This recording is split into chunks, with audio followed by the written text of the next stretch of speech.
आप लोगों को लकार के रूपों को समझा चुके हैं। अब हम लोग शब्द रूप को समझेंगे। शब्द के लिंग तथा अंतिम स्वर अथवा व्यंजन के अनुसार शब्दों के रूप चलते हैं।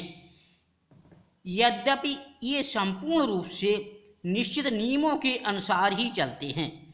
कुछ शब्द अपने अंत में स्वर रखते हैं, इन्हें अजंत तथा स्वरांत कहते हैं, जैसे राम, बालक इत्यादि।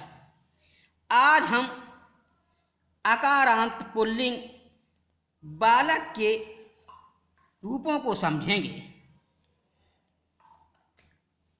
अजंत स्वरांत पुल्लिंग शब्द, अकारांत पुल्लिंग, बालक मन लड़का। क्योंकि ये अजंत इसलिए हैं और स्वरांत इसलिए हैं क्योंकि ये अपने अंत में स्वर रखते हैं ये। अब यहाँ पे समझिए, बालक के रूपों को समझिए। विभक्ति, एक वचन, द्विवचन, बहुवचन। प्रथमा में बाल कहा, का में विसर्ग हैं।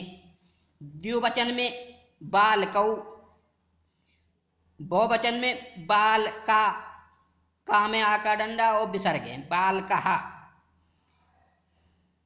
द्वितीया में बालकम, माँ में हलंत लगा हुआ है। बहुवचन में बालकौ, यानी कि प्रथमा द्वितीया के रूप द्विवचन के समान हैं।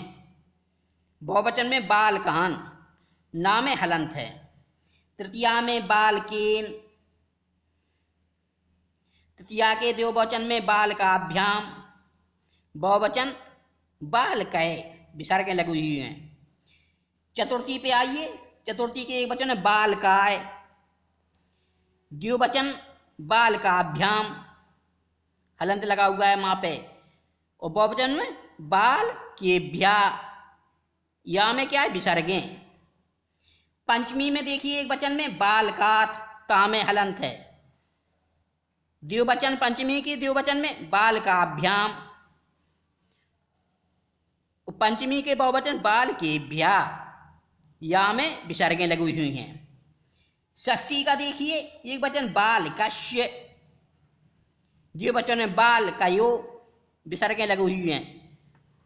बहुवचन बाल का नाम, माँ में हलंत है। सप्तमी की एक वचन में बालके, द्विवचन सप्तमी के द्विवचन बालकयो, विसर्गें लगी हुई हैं। सप्तमी के बहुवचन बालकेषु। अब संबोधन देखिए, हे बालक, हे बालकौ, हे बालकः, विसर्गें लगी हुई हैं। अब यहाँ पे समझ लीजिए आप, प्रथमा के द्विवचन और द्वितीया के द्विवचन रूप समान है। देखिए यहाँ पे समान रूप चल रहे हैं। प्रथमा द्वितीया के द्विवचन के रूप समान चल रहे हैं, समान बिल्कुल। इसी तरह से तृतीया के द्विवचन, चतुर्थी के द्विवचन, पंचमी के द्विवचन के रूप समान हैं। बालकाभ्याम देखो, तृतीया में है, चतुर्थी में, पंचमी में, समान रूप हैं बिल्कुल।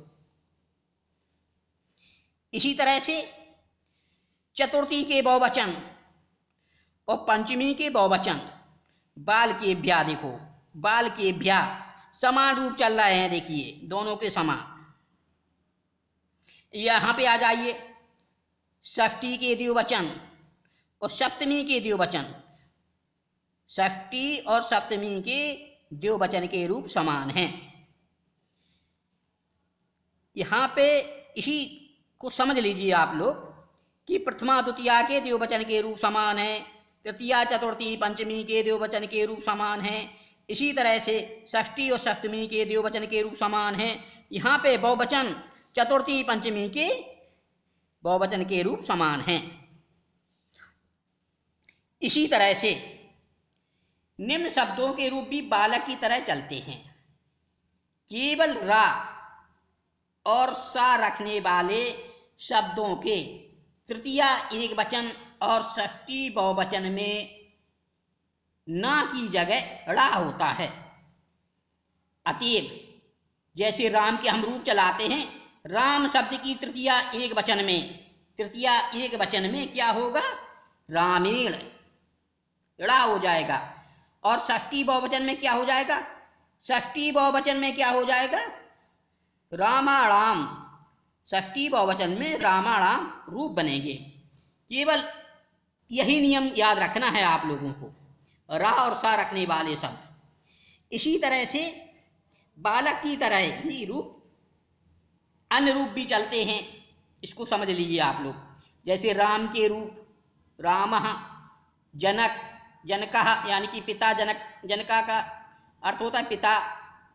पुत्र के रूप पुत्रः, विद्यार्थी के रूप छात्रः, घोड़ा के रूप अश्वः, बंदर के रूप वानरः, मोर के रूप मयूरः, पक्षी के रूप खगा, मनुष्य आदमी के रूप मनुष्य, सूर्य के रूप सूर्य, देवता के रूप देवः, हाथ के रूप करः, चोर के रूप चौरः, गधा के रूप खरः, शेर के रूप सिंह, सांप के रूप सर्पः, तोता के रूप चलते शुकः, चंद्रमा यानी कि चंद्रः, राजा नृपा, हाथी की संस्कृत गजः, कुत्ता कुक्कुरः, हिरण मृगः, विद्वान बुधः, दांत रत्नः, कान करणा, ओंठ ओष्ठा, बाघ व्याघ्र, हंस मराल। इनके रूप बालक की तरह ही चलेंगे। ये जो सब लिखे हुए हैं इनके रूप बालक की तरह रूप चलेंगे, क्योंकि ये अकारांत पुल्लिंग हैं। अकारांत पुल्लिंग के रूप बालक की तरह ही चलेंगे। जैसे एक उदाहरण की तरह हमने समझाया है। अब बात देखिए, जैसे राम दशरथ का पुत्र था, रामः षष्ठी विभक्ति दशरथ का, यानी कि षष्ठी विभक्ति में कहा जाएगा।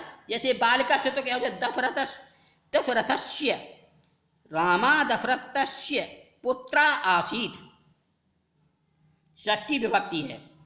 दूसरा भाग समझिए, पेड़ से पत्ते गिरते हैं, पंचमी विभक्ति पेड़ से अपादान से अलग होने के अर्थ में वृक्षात् प्राणानि पतन्ति। इस तरह आप लोग वाक्य बनाना सीख गए होंगे। होता क्या है, रूपों को स्मरण याद रखने का सरल तरीका यह है कि पहले किसी एक शब्द या धातु के रूपों को अच्छे से समझकर कंठस्थ कर लिया जाए और अन्य शब्दों के या धातुओं के रूपों को स्मरण करते समय पहले रूपों को मिला करके उनके अंतर को खुद समझ लिया जाए। नवीन शब्दों के रूपों को बनाने से पहले यह देख लेना चाहिए कि शब्द का क्या लिंग है। सबसे पहले हम देखेंगे कि शब्द का क्या लिंग है। जैसे नवीन शब्दों के रूप को बनाएंगे तो पहले हम समझ लेंगे उसका लिंग क्या है, लिंग समझेंगे। फिर अंत में कौन सा स्वर अथवा व्यंजन है उसमें, फिर उसी लिंग के उसी स्वर या व्यंजन को अंत में रखने वाले शब्द के अनुसार उनके रूप चला देना चाहिए। जैसे हमने देखा है यहाँ पे, जैसे यहाँ पे आप समझ लीजिए, राम का षष्ठी रूप ज्ञात करना है हमें। राम को षष्ठी रूप, तो राम का षष्ठी रूप ज्ञात करना है तो उसका अंतिम स्वर क्या है? आ। राम का अंतिम स्वर क्या है? आ है, पुल्लिंग है। अतः बालक का के रूपों को ध्यान में रख लिए हमने। तो बालक का षष्ठी रूप क्या है? बालकस्य। षष्ठी रूप क्या है? बालकस्य। तो अतः राम के क्या हो जाएगा? राम का षष्ठी रूप हो जाएगा रामस्य। इसी तरह से हमको ये शब्द उनके लिंग और स्वर और व्यंजन को याद रखना है। आज का अध्याय यहीं पे समाप्त होता है।